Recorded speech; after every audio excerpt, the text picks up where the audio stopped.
Ano ang nagtulak sa iyo? Bakit hindi ka pumirma sa impeachment complaint kay Inday Sara? Thank you, sir. Bago kita sagutin, sir, gusto kong sabihin sa mga kapatid natin sa Mindanao at sa Visayas and Luzon, hindi po ako namumulitika. Si Colonel Busita Pilipino, hindi politiko. Bakit hindi ako pumirma sa impeachment for VP Sara? Para magkaintindihan po tayo, umpisa natin. Bakit inimbestigahan si VP Sara or Office of the Vice President?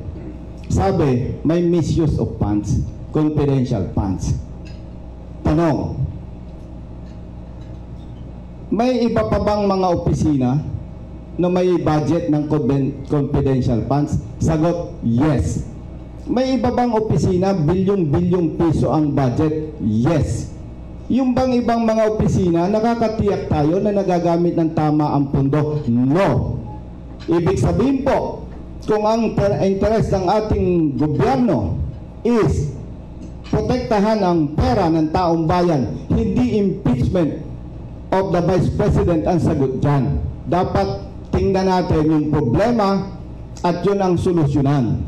Hindi po ako pumirma sa impeachment for VP Sara sapagkat pinalaki ako ng parents ko na hindi ako nagpapagamit kahit kanino. Ito po ay away politika, hindi magbe-benefits ang taong bayan.